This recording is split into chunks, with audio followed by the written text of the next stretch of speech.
do you think's gonna win in the fight between Jack Della and Islam? It's good fight, but a tough fight. I go a little bit more on Islam. You can still see yourself going back down to welterweight, or are you looking to just stick within it? Just focus on this fight, but after that we will see. But we always have some different plans, but we'll see what's going on.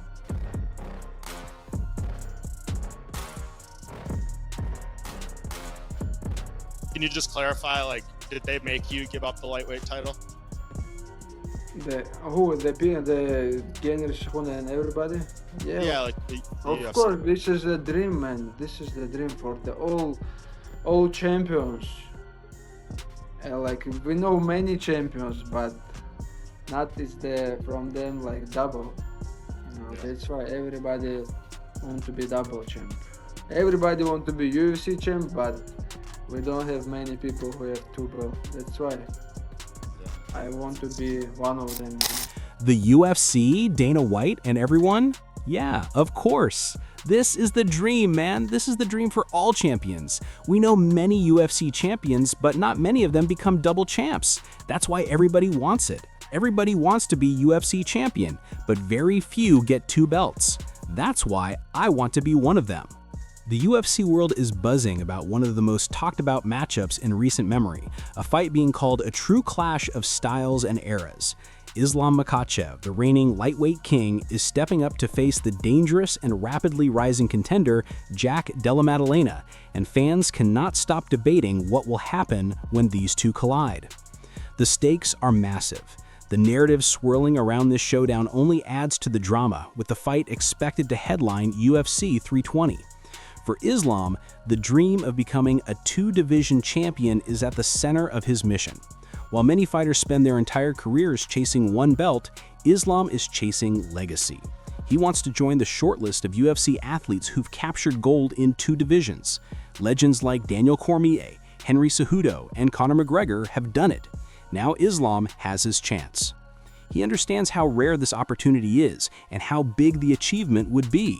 His mindset is locked in.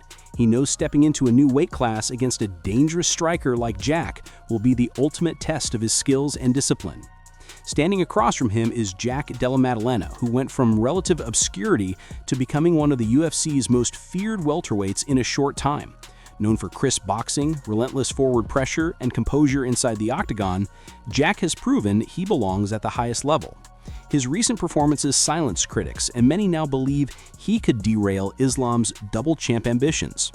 For Jack, it's about more than defending turf at 170. It's about proving he can stand against one of MMA's most complete fighters. Khamzat Chimaev, one of the UFC's most feared men, broke down the fight bluntly.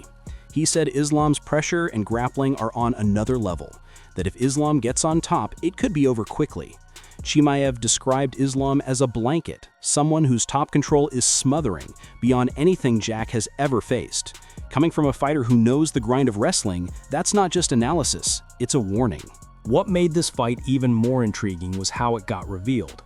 Khabib Nurmagomedov, Islam's mentor and closest ally, casually let it slip during a live appearance. He confirmed the fight would headline UFC 322 at Madison Square Garden. That announcement sent shockwaves across the MMA world. Fans couldn't believe such a monumental fight was revealed so casually. Daniel Cormier quickly weighed in, calling it one of the sport's biggest super fights. He stressed Islam is stepping into uncharted territory. Moving up to welterweight means Islam won't have the size advantage he enjoys at lightweight. Instead, he'll face opponents like Jack who are naturally his size, or bigger. Cormier also reminded fans not to overlook Islam's striking. Many still see him as just a grappler, but his striking has quietly become a weapon. Against Dustin Poirier, Islam won nearly every exchange on the feet before finding the submission. Against Alexander Volkanovski, he scored a highlight reel head kick knockout that stunned the world.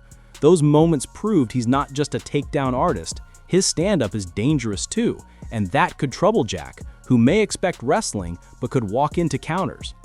Joe Rogan echoed that, saying Islam is now a threat everywhere. He emphasized that taking a fight with Islam on short notice is a disaster, pointing to Volkanovski's rematch, accepted on 10 days' notice. Rogan believes Islam has reached the point where his striking and grappling blend seamlessly, making him one of the most complete fighters in the world. Still, not everyone thinks it'll be one-sided. Max Holloway reminded fans that Jack is not someone to dismiss. He compared it to how people counted him out early in his career. He believes Jack is one of the best fighters today, and this fight is his chance to prove it. Holloway respects Islam, but warns underestimating Jack is a mistake. Alexander Volkanovski added more insight after watching Jack's win over Belal Muhammad. He praised Jack's improved takedown defense and composure, saying that fight may have been the perfect preparation for Islam. He argued that confidence itself is a weapon, and Jack now believes he can stuff takedowns and fight his fight.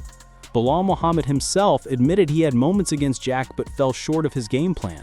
He said Islam is different, disciplined, relentless, always sticking to the plan. Belal believes Islam will take Jack down and dominate, but acknowledged it's not always easy to maintain focus. For Islam, though, discipline has become second nature. Analysts worldwide have debated this fight. Some, like the MMA guru, predict a chess match early, Jack landing clean strikes and stuffing takedowns before Islam adapts. Others think Jack striking could catch Islam if the fight stays standing longer than expected. On the flip side, fighters like Jorge Masvidal lean on Islam's wrestling as the deciding factor, saying while Jack's takedown defense is solid, Islam's setups are on another level. Coaches like John Wood admitted Jack's striking may be better, but it comes down to whether he can stop the takedowns. Until someone cracks Islam's code, Wood says it's hard to bet against him. Still, he admits Jack's unique style could pose challenges Islam hasn't faced yet. That's the mystery. Nobody knows how it'll look until the cage door shuts. There's also size and power. While Islam is big for lightweight, he won't be as large compared to natural welterweights like Jack. Fighters like Craig Jones and Islam Dulatov pointed out that at 170, physical differences matter more. Jack's size could help him in clinches and scrambles, areas Islam usually dominates. If Jack uses that to neutralize Islam's grappling, his boxing could take over. Still, Dulatov reminded everyone Islam has the tools to win. Some fighters like Mario Bautista even picked Jack outright. Bautista praised Jack's ability to get up from takedowns and his striking, saying if it stays standing, Jack has the clear edge. But others like Mansour Abdulmalik and Malcolm Wellmaker refused to bet against Islam, citing his championship mindset, adaptability, and composure under pressure. What makes this fight so compelling is that both men bring undeniable strengths, and both have clear paths to victory. For Islam, it's about closing distance, dragging Jack into his world and smothering him with control. For Jack, it's about keeping the fight standing, punishing Islam every time he shoots, and proving he can handle the grind. As UFC 322 approaches, the hype is only getting louder. Madison Square Garden has hosted some of combat sport's biggest moments, and this fight has all the makings of another classic. For Islam, it's about cementing his legacy among the all-time greats. For Jack, it's about shocking the world and seizing his moment. The world will be watching. History will be made when these two step into the octagon. Whether it's Islam imposing his suffocating style or Jack stunning everyone with his striking, UFC 322 promises fireworks. This is the type of fight that can shift careers, shake up divisions, and leave a lasting mark. When the dust settles at Madison Square Garden, one man will have his hand raised, while the other is left questioning what could have been.